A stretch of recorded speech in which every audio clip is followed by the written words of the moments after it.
charity of toys, which is the Milwaukee Women's Shelter. At the end of the charity week, the Student Council Exec Board will be taking a trip to Milwaukee's Women's Shelter and be sorting clothing and everything on March 6th. The MHS Girls Bowling went to state and took 3rd place. Also, the MHS Girls Varsity Ski Team just had their state and they took 11th out of 24 teams.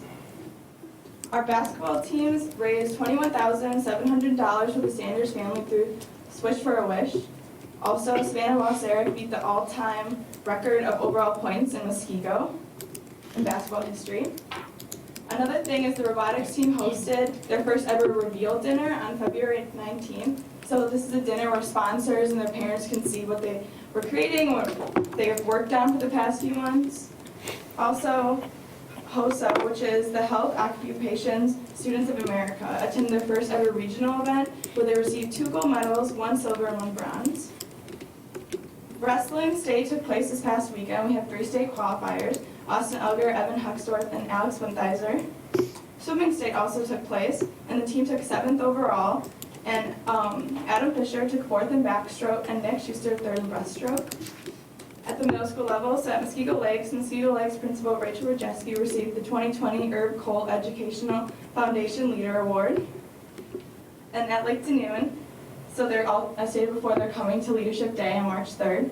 And Lake Danoon had a dodgeball tournament to raise money for the Respect and Responsibility Scholarship given to one of the former LDMS seniors at 8th grade promotion. They raised over $1,000. And at elementary school level, Mill Valley, they're celebrating Read Across America Week from March 2nd to 6th, where they're having Spirit Dress Day and reading a different Dr. Seuss book every day. That's all. Any questions? Any questions? Nice and robust, I love it. It's great. So, Thank you. real quick question though, I'm sorry. Oh. Well, didn't jump in. Savannah Balceric's Yes. record, is that boys and girls or Boys just girls? Boys and girls. Wow, congratulations, Yeah, very, very good. It was neat to watch. Yep. Any other questions? Thank you, No, Tessa. thank you. Thank you, Thank Tessa. you. Okay, moving on. Item 4, Superintendent's Report. Dr. Thompson. All right, we're going to go out of order than what's on the document. So we get to recognize some people tonight. We're going to first recognize Mr. Rainey, Coach Rainey.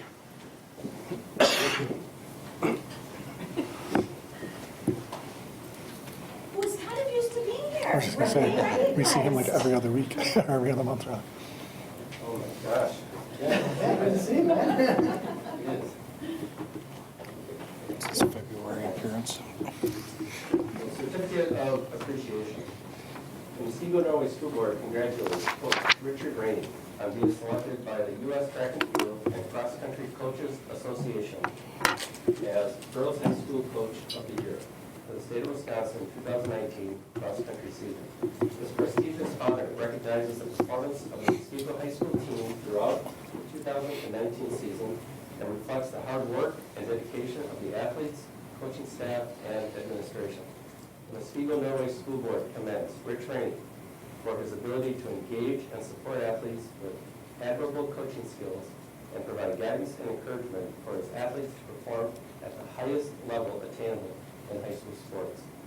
The Muskego Norway School Board extends its thanks to the U.S. Track and Field and Cross Country Coaches Association for serving as an advocate and lobbyist for the cross country track and field coaches' interest, and presented this day by the Board of Education and signed by the officers. And congratulations.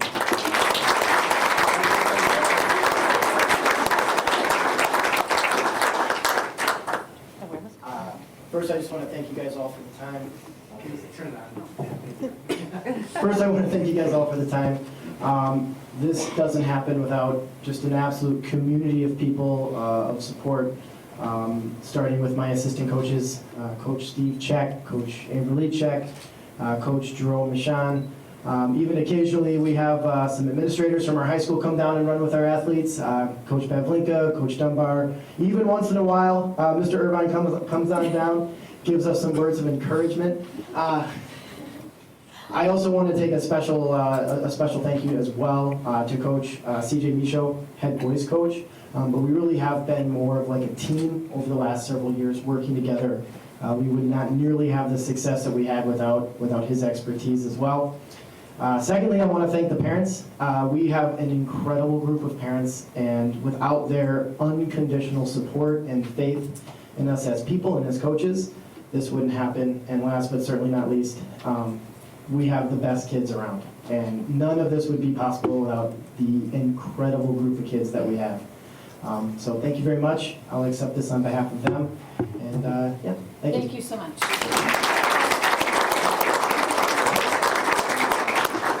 One more picture.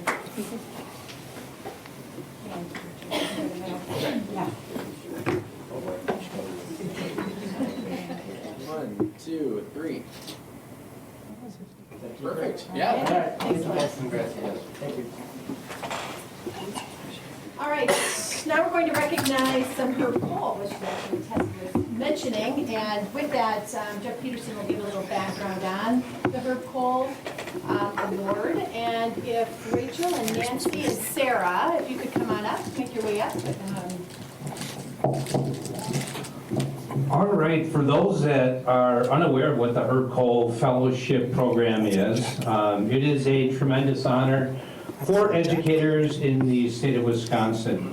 It should be known that there are only 100 recipients, 100 educators a year that actually receive this award. To know that of those 100, we have 4 educators in Muskegon, Norway, out of the 100 in the entire state that actually received it this year. 3 are present with us tonight. But you might ask yourself, so what is the Herb Cole Fellowship really about? It's about rewarding teachers and leaders who have demonstrated superior ability to inspire a love of learning in their students, have motivated others, and have provided strong service both in and outside of the classroom. What's interesting about the process is the educators have to be nominated by a parent, by a student, another teacher, a community member, or a school administrator. So once the educator is nominated, they then are informed about the fact that they've been nominated. And then it's their choice as to what they want to do with that particular nomination. And when I say it's their choice, what's interesting is it's a pretty rigorous process of what that next step is. The teachers or the leaders have to respond to quite a few questions that really challenge their thinking, that really dig deep into their practice. And that particular application or those responses to those questions then go off to an independent review panel that's made up of other educators, some school board members across the region in the state of Wisconsin, administrators, etc. And there are hundreds and hundreds of applications that these review teams actually read every year. So they read the applications. The nominees also have to secure letters of recommendation as they submit to this review panel.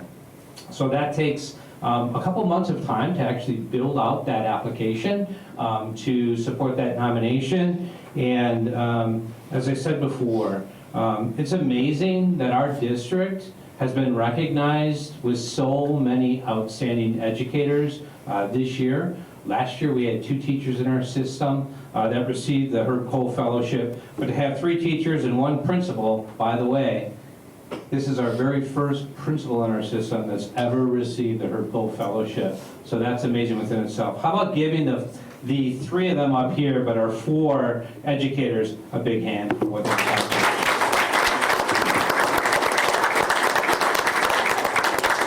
So besides the recognition, each recipient actually receives a $6,000 grant that they can use to support the realization of goals that they have for themselves as far as professional learning, or they could give that $6,000 back to the school to support realization of what their vision is for the school.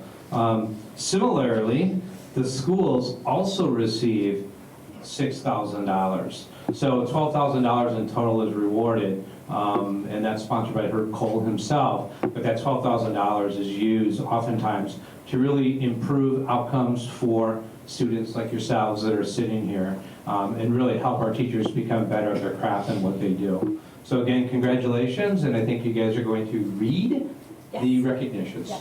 Thank you, Jeff. This is first.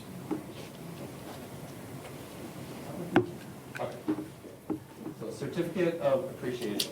The Muskego Norway School Board congratulates Muskego Lakes Middle School Principal Rachel Rajeski on being selected by the Herb Cole Educational Foundation as a 2020 Herb Cole Educational Foundation Principal Leader.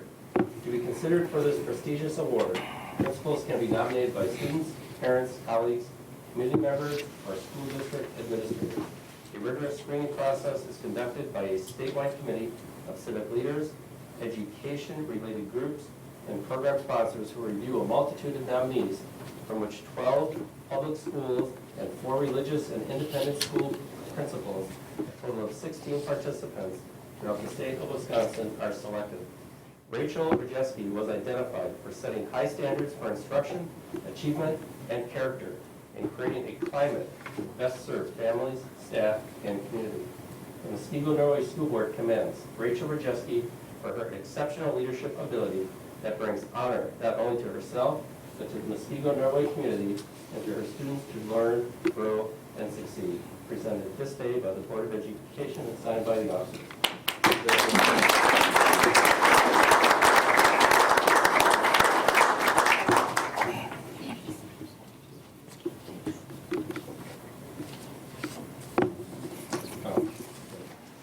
So certificate of appreciation for Sarah Keating on being named by the Herb Cole Educational Foundation as a 2020 recipient of the Herb Cole Teacher Fellowship.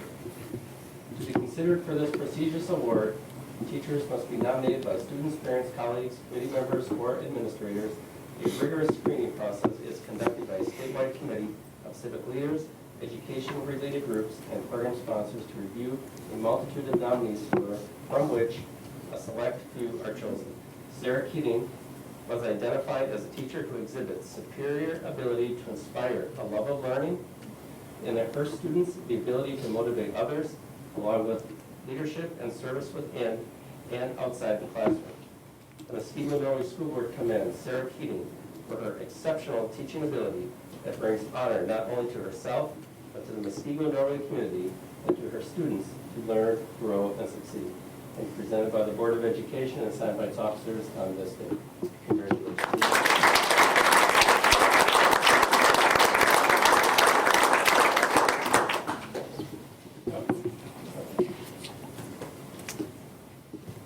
Certificate of Appreciation on being named by the Herb Cole Education Foundation as the 2020 recipient of the Herb Cole Teacher Fellowship Award for Nancy Pash. Nancy was identified as a teacher who exhibits superior ability to inspire a love of learning in her students, the ability to motivate others, along with leadership and service within and outside the classroom. The Muskego Norway School Board commends Nancy Pash for her exceptional teaching ability that brings honor not only to herself, but to the Muskego Norway community and to her students to learn, grow, and succeed. And presented by the Board of Education and signed by its officers. Congratulations.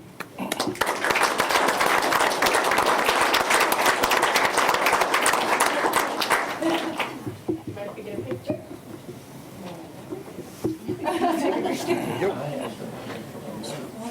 We're gonna just like have a montage. It's 59.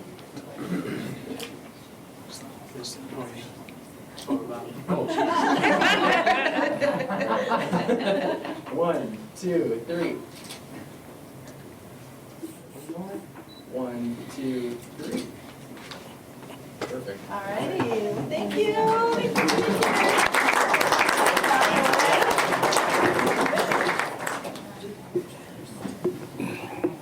So we have the 8th grade conference champ basketball team here.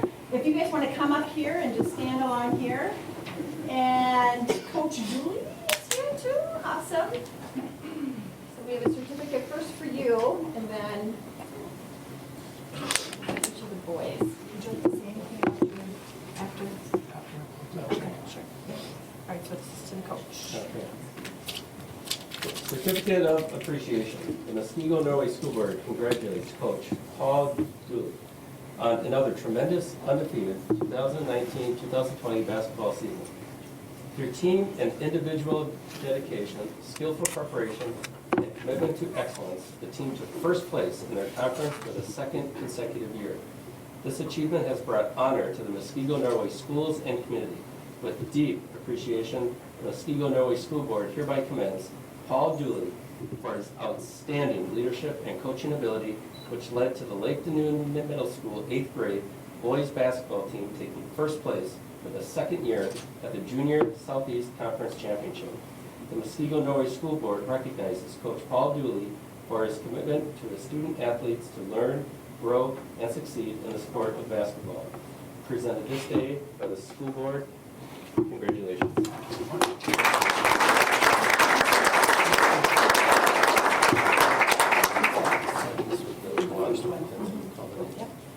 So on this one, I'll read the first one, and then we'll just call the names for all. So, Certificate of Appreciation. The Muskego Norway School Board congratulates the Lake Danune Middle School 8th grade boys basketball team. Through team and individual dedication, skillful preparation, and commitment to excellence, the team took first place in their conference for the second consecutive year. This achievement has brought honor to the Muskego Norway schools and community. With deep appreciation, the Muskego Norway School Board hereby commends Brody Benning for his contribution to the 2019-2020 Lake Danune 8th grade boys basketball team, winning the Junior Southeast Conference Championship. The Muskego Norway School Board wishes Brody success in his future education and career endeavors, and signed by the school board on this day. Congratulations.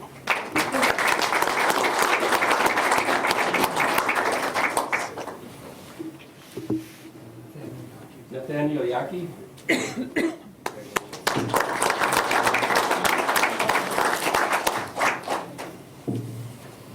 Henry Westfall.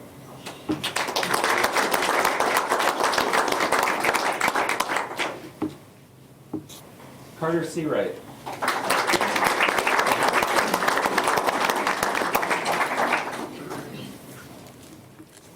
Sam Luther.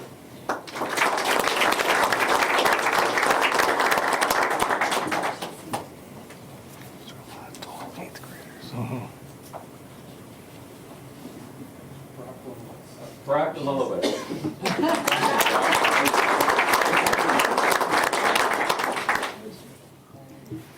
Ashton Krause.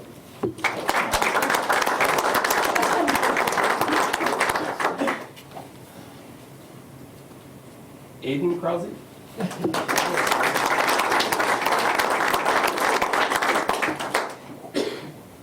Oliver Corsell.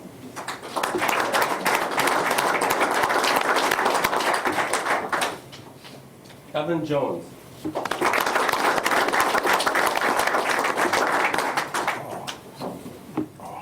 Kyle Holliday.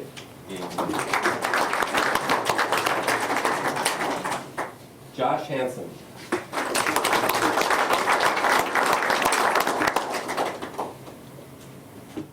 And Dominic Curatola.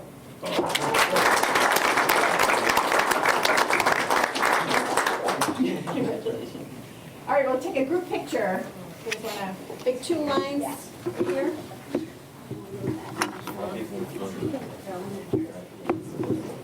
I know. I'll make sure there's room for me. How do you want it? Want it on their knee or what? Go on there, background, tippy toes, or you're Oh, that's good. That's good. Holy cow, paparazzi. 1, 2, 3. One more.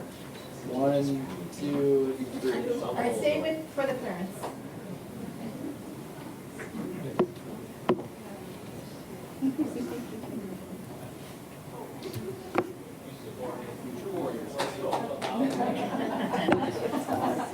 Pretty good? All right, thank you. Sure, I'll say a couple. Okay. Mr. Dooley, this may be the tallest 8th grade team I've ever seen.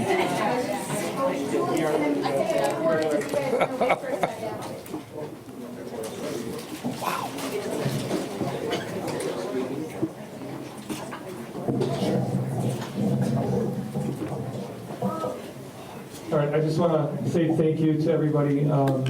First of all, our administration over at Lakeland Noon, Ms. O'Brien, Mr. McEwing, and Mr. Nagy, our athletic director. I'd also like to thank you guys for the honor of letting us come here to give the awards to our team. I'm very fortunate this year. I actually was here earlier this year for the girls team also. I've never had the success that I've had this year with the players we had. These guys behind me are one of the most fun teams I've ever coached. They're very good athletes, but they're also great kids. It was a pleasure to come to practice every day with them. And last, I want to thank the parents, because without them, the support they have, we wouldn't have the team we have. So I appreciate your time. Thank you so much. Thank you.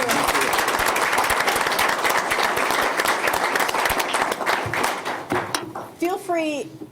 No, Yeah, it's fine. Breaking the action. Wait, come in. Yeah. They got homework, right? Yeah.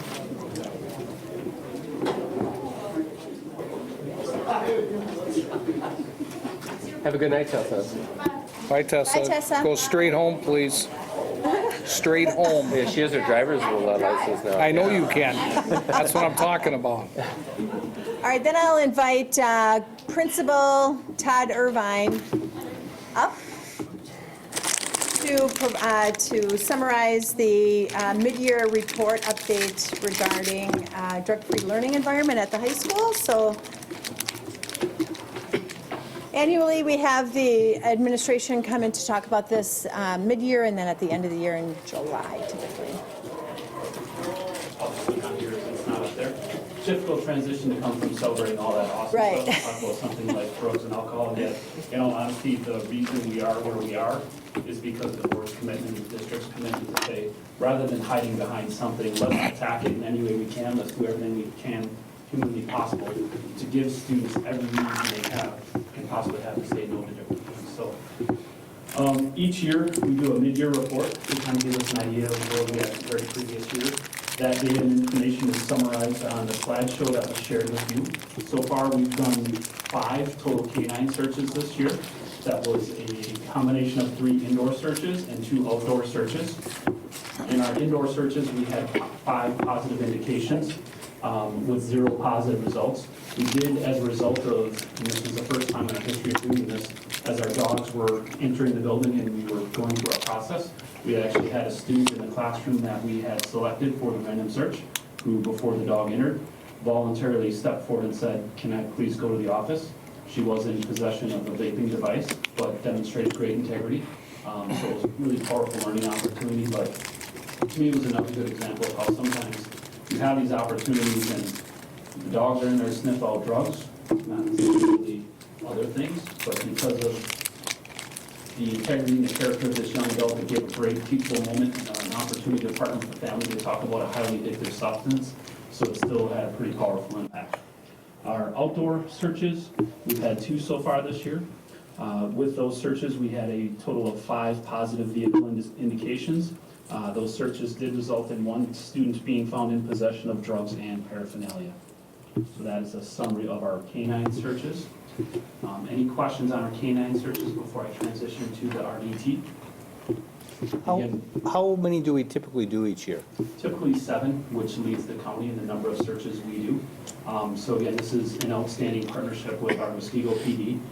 They have been amazing at being proactive with us. I'm a believer in the consistency and the frequency of those. It does create an environment where our students understand this is not a building or a campus that we want that stuff coming in. So their willingness to partner, because it is extra time for them. Our staff embraces it and understand that we've got a pretty efficient process that does enough to send a ripple to our student body that we're going to be as proactive as we can.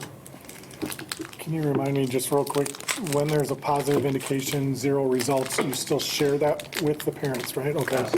And then the one that was the 1 positive for outdoor, is the next step the same as if it was a random drug test where parking is revoked for 18 months? Okay. Yep. And those conversations are honestly really important and powerful with a parent. And it is, I'll call it a delicate dance where you're working to make sure you're building a partnership. It can be something as simple as, you know, I know my son or daughter really well, and we actually talk about this as a family. I test them on my own. I know he or she isn't currently using it. Well, however, is there a friend? Is there someone else? Someone likely was in your vehicle recently that was in possession or was around it. So have a conversation with your son or daughter about who they're hanging out with. And those things do happen more frequently than sometimes what we realize. Sometimes is I gave someone a ride to school today. Didn't even think about that. They've been around it over the weekend, or they borrowed a sweatshirt from a friend that wore that sweatshirt somewhere on the weekend where they maybe shouldn't have been. So they're all really important conversations. And again, it gives us a chance to connect with the family and say, hey, the more we talk and the more you're having these conversations with your young adults, the better off we're going to be. Any other questions about RDT? Or, excuse me, canine searches? We'll shift to RDT. At this point through the school year in our random drug test, we've tested a total of 90 students. Our number of indications, we are up to 11 positive results. Those results are broken down into 6 tested positive for only nicotine, and those were all co-curricular violations. We had 2 that did test positive for cannabinoids, so basically in THC. And then we had 2 that tested positive for nicotine and the cannabinoids, and then we had 1 tampered sample. So with those, again, we have the opportunity to partner with the family, talk about what this means, regardless of if it's a parking permit holder or someone who's in a co-curricular. We have the opportunity to have that conversation with the family and talk about what does this mean. An indication is one thing, but in all honesty, it's a reactive step. So now what do we do next? How do we start to have the right conversations? How do we create the supports to help your son or daughter start to make some different decisions? And that's the really important part as we transition to the other efforts and the next steps. Everywhere you look, you're reading things or hearing things about the epidemic of vaping and nicotine happening across America. And there's been some powerful studies already how the game has changed for our adolescent brains, who oftentimes haven't developed as much as we wish they did as they're making these decisions at very young ages. And back in the day when it was smoking, if you had a pack of cigarettes, you would look down at the pack of cigarettes and you realize, wow, I smoked half a pack already today. That's probably not good. I should maybe cut down or slow down. When students are vaping, and 1 pod contains the same amount of nicotine as does a pack of cigarettes, but they don't have this visual ability to kind of keep in mind what they're doing. And all of a sudden they're hitting this little vape that barely has any even vapor cloud anymore. And before they realize it, they've smoked 3 pods in a day, which is the equivalent of smoking 3 packs of nicotine. Or even as the game has changed with the concentration of nicotine and the other chemicals that they can integrate into that, it's just completely changed the game. It's a highly addictive drug, and it's starting to impact our kids at an earlier and earlier level. Obviously, there's been a ton of national news around the marketing that is intended to be directed at students. I mean, I'm not sure how many of you love Sour Patch Kids, but if you were a smoker in your mid-40s, would you go to the store to buy a Sour Patch flavored vape pen? Likely not. That's likely targeted at a very young population. So the business side of this has been disappointing, but we're doing everything we can to continue to rally around. We're trying to be more proactive with our education to our students around what are the risks and dangers around vaping and the use of these devices. Obviously, we have our health classes. We actually have some alumni that are doing some great things. They're currently working at the Medical College of Wisconsin, and they're coming back to do some presentations. And it's going to be pretty fun to see some previous or some Warrior alumni come back and try to mentor some of our students and have this conversation. We've just had another opportunity where we had all of our co-curricular advisors and coaches receive some specific training on the look fors. As coaches and advisors, oftentimes you have a whole additional opportunity to build connections and relationships with students and to serve as that mentor. We want to make sure they've got the most current data they have and the look fors and the conversations that they can spark with our student athletes and club participants. Todd, can you remind me, what was the numbers of this last year at this time? So we are ahead of last year's data at this time by about 4. So it is worse at this point in the year than it was last year, and last year was ahead of the previous years. So we are still yet to fully understand the significance of this problem, and I would argue that our data, what we identify in this, is still just scratching the surface. The conversations, the anecdotal conversations with our students, they share that it does happen. and it's something that's very easy to hide. We are testing about 15 students a month, and that's great. However, 15 out of 1,600, but the logistics of testing more, and still when we're testing, it's the reactive part. So it's how are we as a system working together to continue to try to educate our young adults, and I know there's some conversations with our middle schools. Unfortunately, these students are getting exposed to this before they're a freshman. And the other part that's really unsettling is the business aspect of this, and as easy it is to refill a vape pod with nicotine substance, students are also finding out that you can put other things in there. So when we see the increase in cannabinoids, we have, rarely do we ever find marijuana in its traditional form any longer. We were one of the first districts in Waukesha County to actually begin testing every vape pod. Anytime we find a vape pod from a student, we test every single vape pod to see if it's been tampered with and to see if they've integrated some type of other chemical. Many of our other colleagues still aren't doing that. We feel like it's really important information to have when you're making that call to a parent. Is there a difference between my son or my daughter's vaping nicotine or my son or daughter is vaping THC concentrations in the different drugs that can be mixed into that? So we're trying to be helpful there.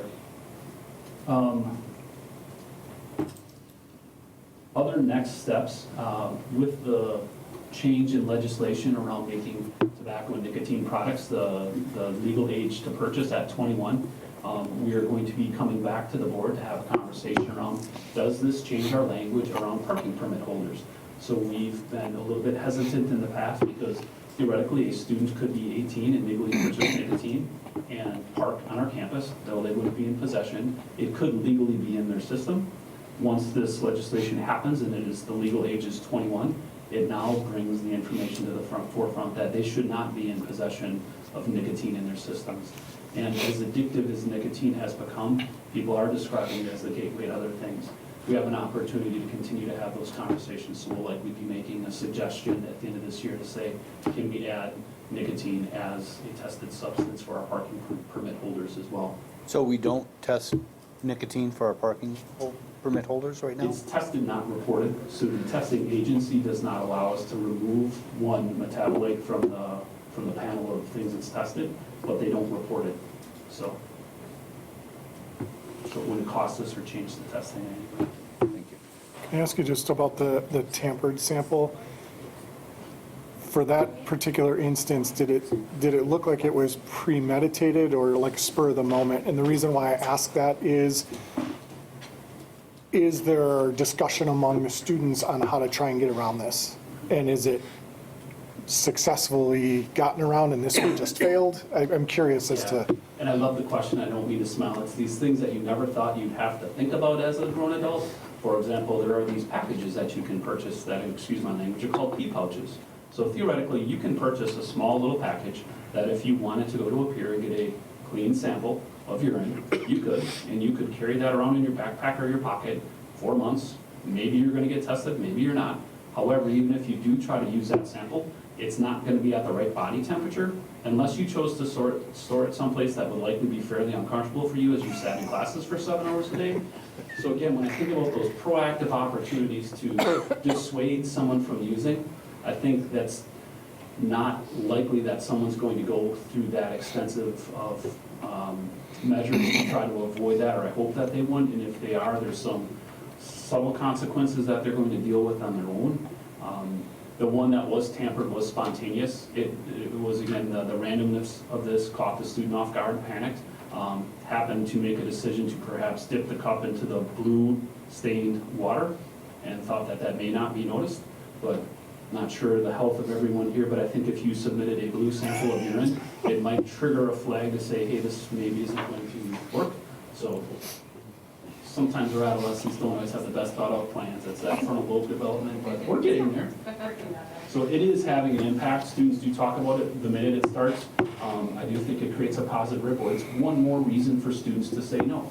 I think it helps when they're in some area where someone hands them this. If they are really committed to being a participant in a club and an activity, and that's their compelling why, it is something that helps drive them to say, you know what, you may tell me this isn't dangerous, but I have too much to lose. I really value what I'm a part of. This is one of the reasons I come to school every day. I love insert whatever club or activity it might be.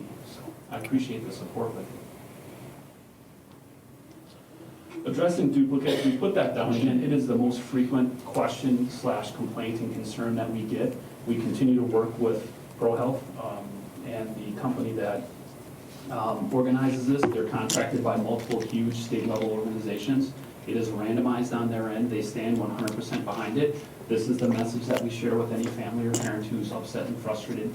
Like, how in the world did my child get tested 4 times? Well, that's the reality of randomization is you can't control that. They continue to explain it as, if you were selected once, statistically, should you be any less likely to be selected again if we're all back in the pool? And the answer is no, you shouldn't. You are just as likely. And so unfortunately, sometimes it's the same student, athlete, or a club participant who's selected multiple times. And again, we try to work with the family. ProHealth has been awesome about responding to those parents as well. If they're frustrated, they'll answer any questions they have.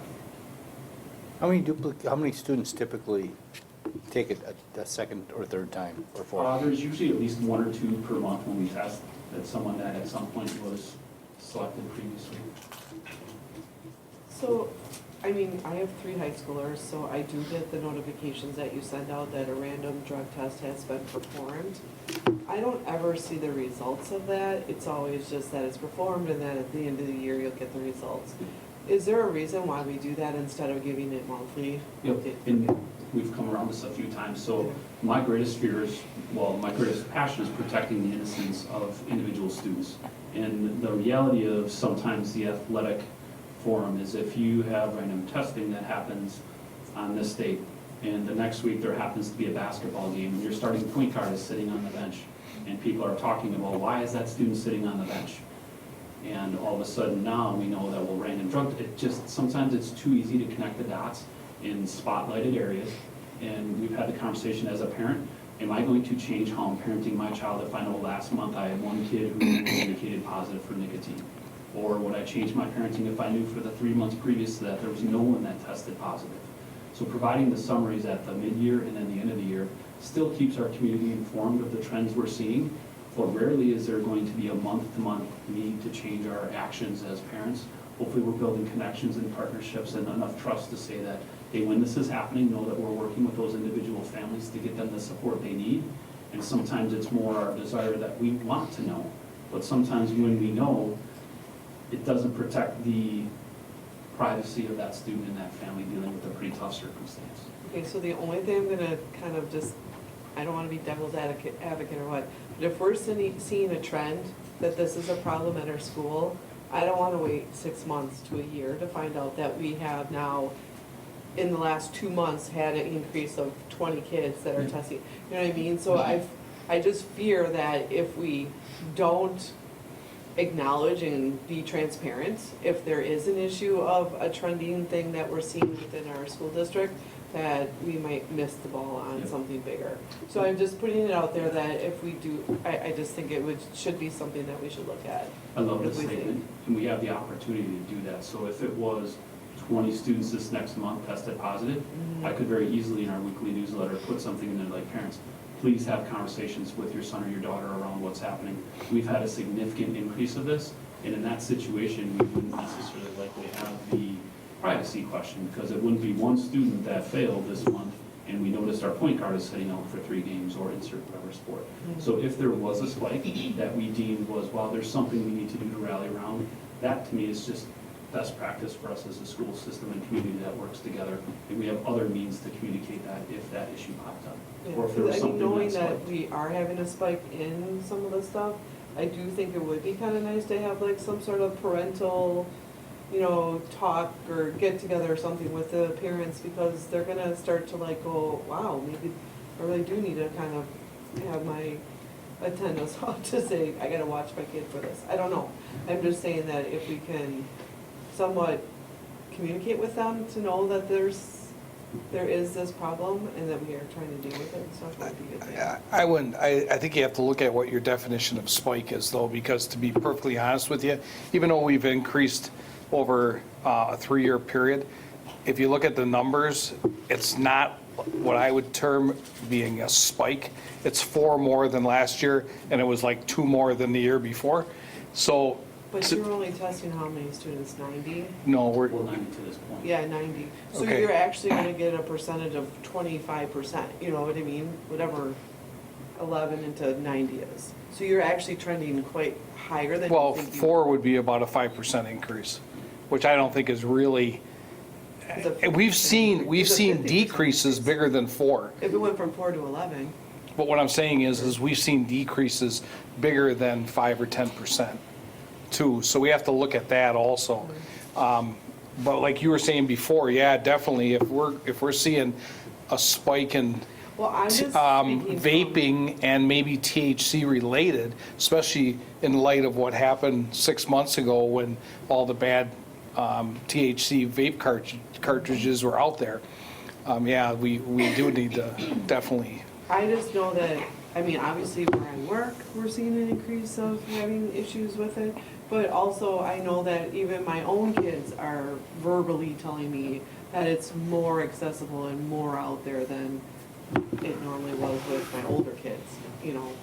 So we continue to, we don't have to wait for a spike to start that communication. So we've created booths and talking sessions and handouts that we send out and we put out at any time we have parents in our building, whether it's course information night, 8th grade registration. Our assistant principal team creates an opportunity to say, if you've got questions about vapes, here's some information. We've shared out data at least once a month in some form to help our families understand that this is an epidemic. There's a ton of information out there. We're working with Officer Hendrickson on trying to do a monthly SRO message out to families to try to integrate, okay, yes, the school educators are expressing concern about this. From a police standpoint, these are the things we're seeing. We completely agree that we need to do more and more because this is a serious issue for our young adults. It's scary. Yeah, absolutely. Yeah. Thanks for all your effort on that. It's really something I think every community got kind of caught unawares when the opioid epidemic hit, and this is something we definitely want to avoid. And I appreciate you checking the vape cartridges too when you find them. That's actually a good idea to find out what else is going on, so thank you.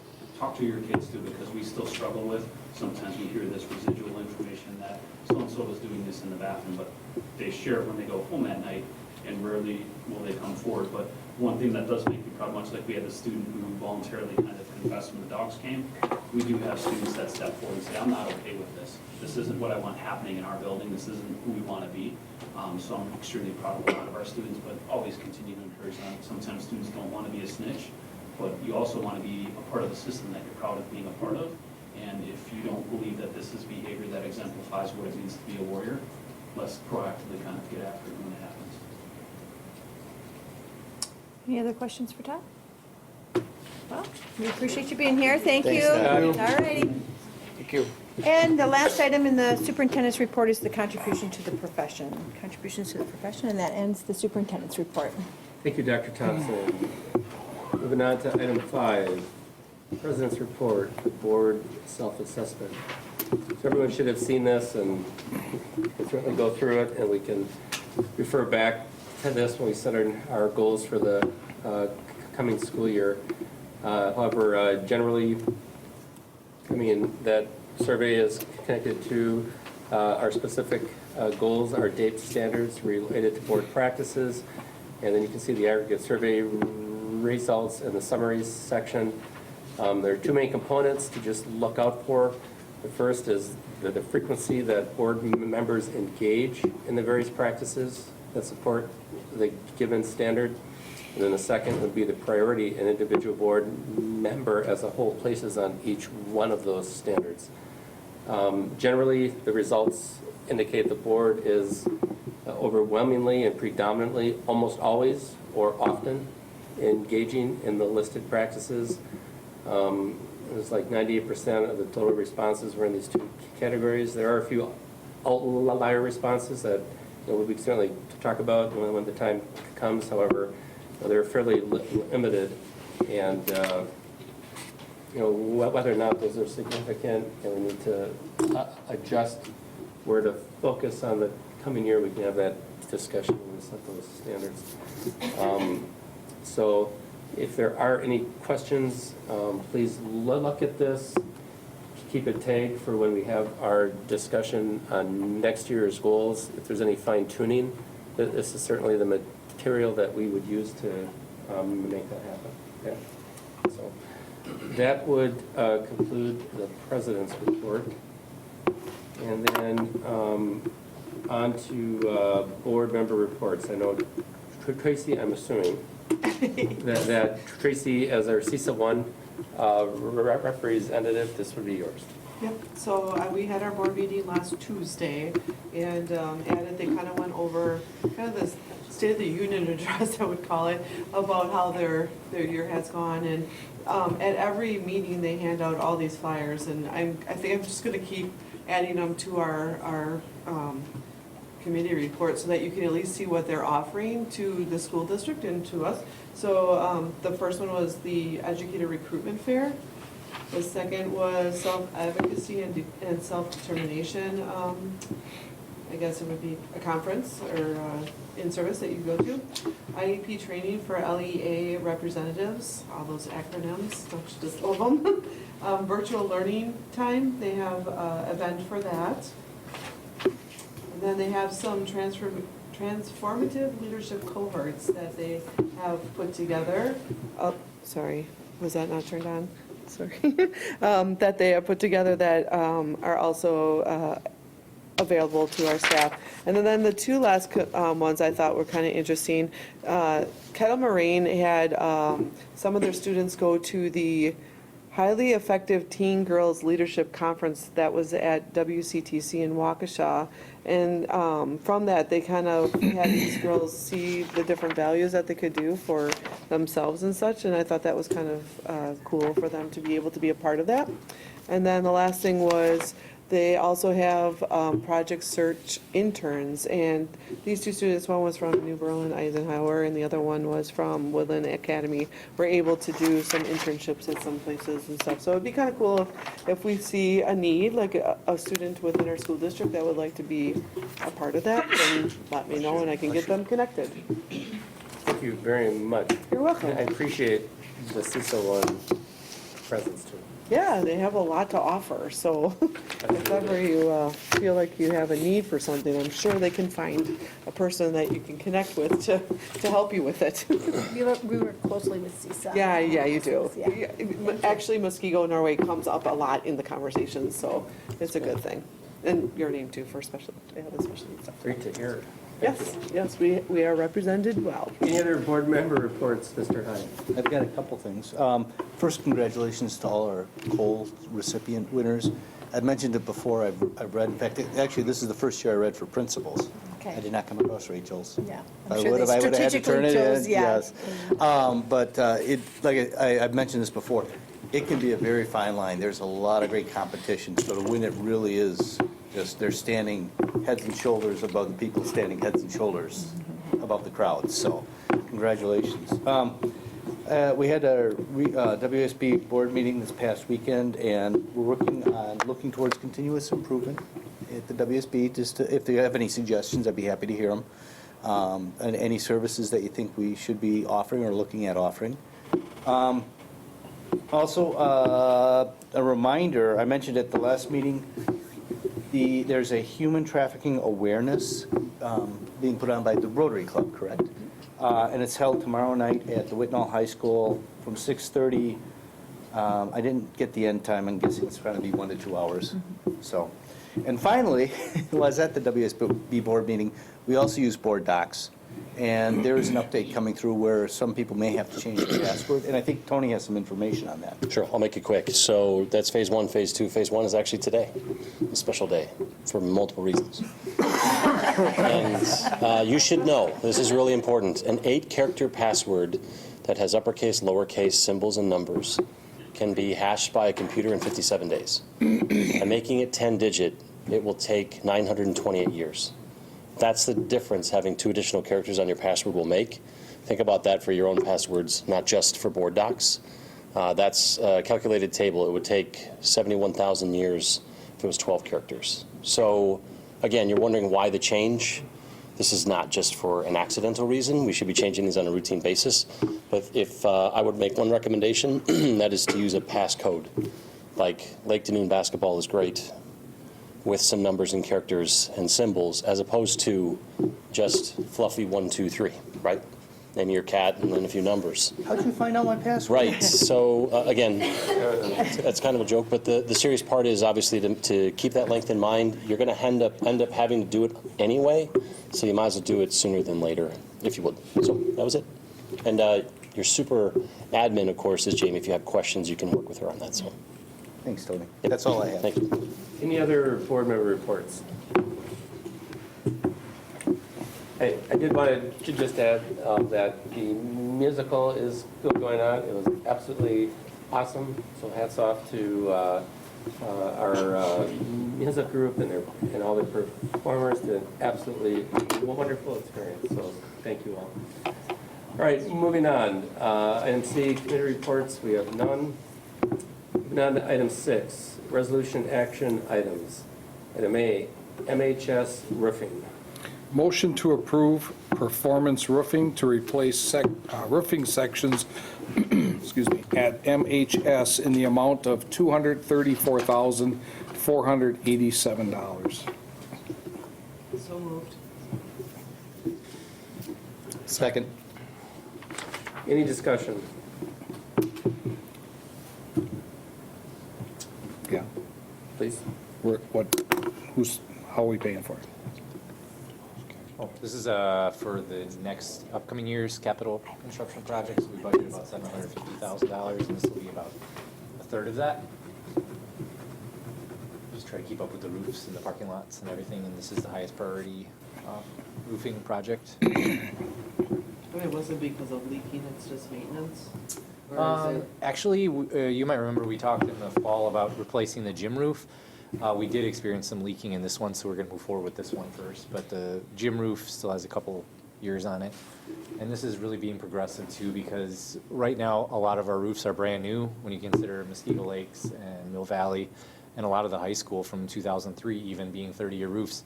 However, in a few years it's going to catch up to us. So right now there's nothing critical, but in 3 or 4 years we're going to see like $1 million a year. So it's good that we stay ahead of it with at least $250,000 a year, so that we don't see that huge hit where we have a whole bunch of roofs due at the same time. How much of Mill Valley's roof was replaced? Obviously, all the new sections, but was any of the old sections replaced when we did the? Some of the old sections were actually tore down, the worst ones, which is good. There's like literally 2 hallways that are left of the building, and I believe that those were built up as well, so they're not even on the radar right now. So next up will be continuing a couple at the high school, but then Lake Danoon in the next, I'd say 5 years, we have probably 40% of that roof left to go. So we last year did kind of a Band-Aid around all the edges that we're pulling away, and that gave us another 5 years of life. So Thank you. least fun projects. Good. Where is the bid on this document? Yeah, I so see- Or is it the 2 bold ones together? Are you Yeah. adding those 2 together? yeah, fun question. So actually, this is the first time this has ever happened in my working here and also in our consultant. So the consultant puts together a bid package for us. They're an engineer. They draw up a booklet of what needs to be done. We invite bidders to a sealed bid process. During the sealed bid, they have to get a bid bond that ensures their bid is accurate and final. When they bid, this company left out the removal of the existing insulation. So they tried to withdraw their bid, and we said we'd go after their bid bond if they did that. They agreed to do the project at cost, which if you look is actually $60,000 cheaper than the next. So we have the engineer that'll be on site to ensure quality, but we made up. Because I was trying to figure out why it's so much different. Yeah. And that's why. They're a really well-known contractor, and our engineer told them if they didn't make good on it, that they'd never be invited to another bid process for them again. So they still have to perform the job. Very good. Okay. Makes sense now. Any other comments? Thank you, Jeremy. All right, all those in favor signify by saying aye. Aye. Opposed? Motion carries unanimously. Item 7, discussion items, textbook purchases. Okay, annually, the Curriculum Planning Committee evaluates textbooks as a result of curriculum that's not in a review cycle. So the attachment there would indicate resources that are being proposed for 2 new courses that went through the CPC in the fall, that being the CAP, Teachers, Schools, and Society. That's a UW Oshkosh class, and Oshkosh is asking that we purchase aligned resources to match their college course. So we're proposing 30 textbooks. The other one is a personal finance. As you recall from fall through the CPC, we were able to align our current personal finance class to the CAP curriculum, but they did ask us to also have their resources as the primary textbook. And so we are requesting 60 copies of that textbook because of the interest in the class. The other 2 textbooks that are being requested are a result of just updating resources because of AP College Board recommendations and changing with the College Board's curriculum.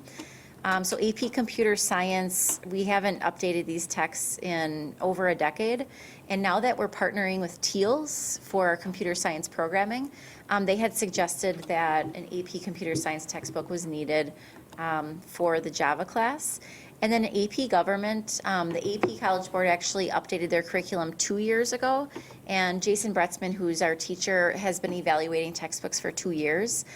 He didn't want to jump too early because he wanted to kind of see how the AP test changed and how our students were doing with data prior to making an investment in purchases. So these are the 4 textbooks that are being requested by staff at the high school. And just to note, this doesn't reflect all of our textbook purchases for the year because, of course, we always have growing programming that sometimes requires us to purchase additional textbooks that we currently use, as well as curriculum that's going through a review. So example would be like our math curriculum. We're evaluating textbooks with large teams of teachers in that process. That doesn't come to the CPC. These textbooks are sort of the ones that are done outside of a review, as well as human growth and development. You'll be seeing resources for that curriculum in the spring, and our Human Growth and Development Committee will be looking and evaluating the resources prior to proposing. So again, these are just the ones that are coming through sort of off cycle, if you will. Any questions? So if there are no questions, we can expect this on the consent agenda at the next one. Correct. So for this, the one for the AP Government for the teacher, Yeah. so is that an actual site that the teacher goes to use, or is that an actual program that, I don't, The teacher resources? Yeah.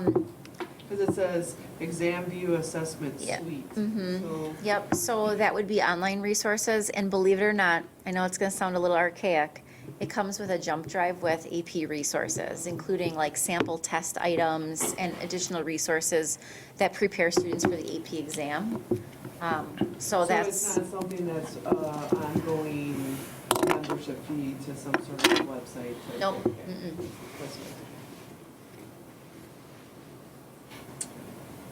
Any other comments or concerns? If you have any, let Chrissy know between now and the next board meeting. Otherwise, it will be on consent.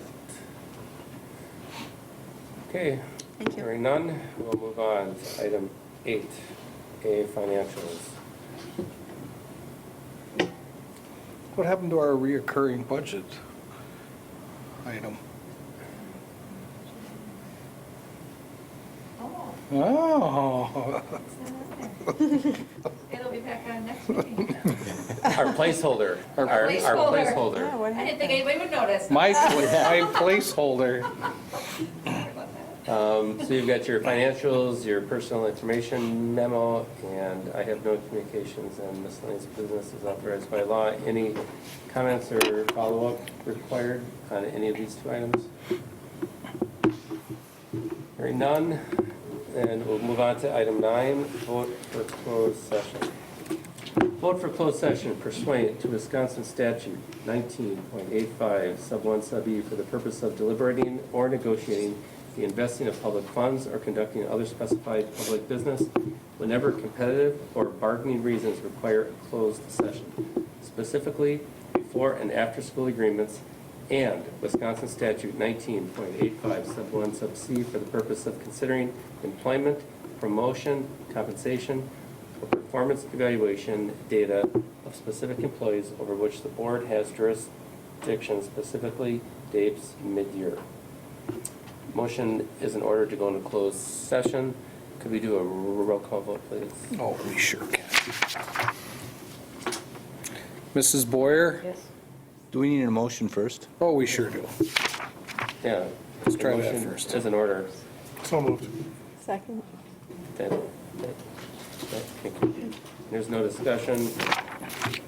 Mrs. Boyer? Mrs. Bowles? Yes. Mr. Hyde? Yes. Mrs. Blair? Here. Mr. Bowman? Yes. Mr. Buckmaster? Yes? My yay, we have 7 yeses. Okay. At this point, we will be going into closed session. The only reason we will be going back into open session is to adjourn. No action will be taken in open session. Thank you. We're good? This board will now go into closed session.